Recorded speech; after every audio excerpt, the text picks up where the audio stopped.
Men Karim Said 1981-yilda Qorovulbozor tuman Jarqoq qishlog'iga oilam bilan ko'chib kelib, mana shu yillarda qishloq xo'jalikda ishni boshlab, keyingi 22 yilda fermer xo'jalik rahbari bo'lib ishlab nafaqaga chiqdim. Lekin mana shu o'zim ishlagan davrlarimda bunaqangi hosil bo'lmagan. Bu yilgiday bunaqa ser hosil yilni o'zi hech eslab bilmayman-da.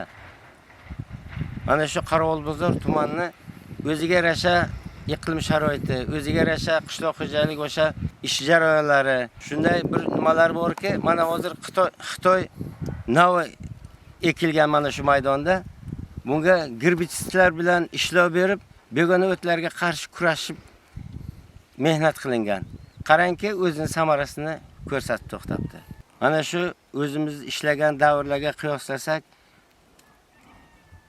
40-42 sentner mashina bilan tergan, hosil olgan bo'lsak, hozirgi kecha kunduzda mana fermerlarimiz mashina bilan terishyapti.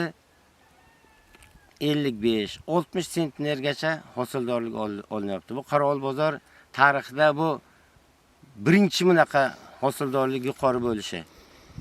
Bunga sabab yurtboshimizga ming rahmat.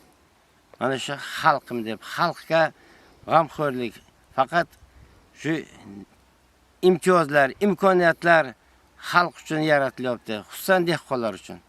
Dehqonlarimiz xursand. Qilgan mehnatlardan, olayotgan hosildorlik mana bu hosillaridan, yuqori hosil olishlaridan bu ishni yuritishga, yana ham yuqori hosildorlikka erishishga o'zining samarasini ko'rsatadi albatta.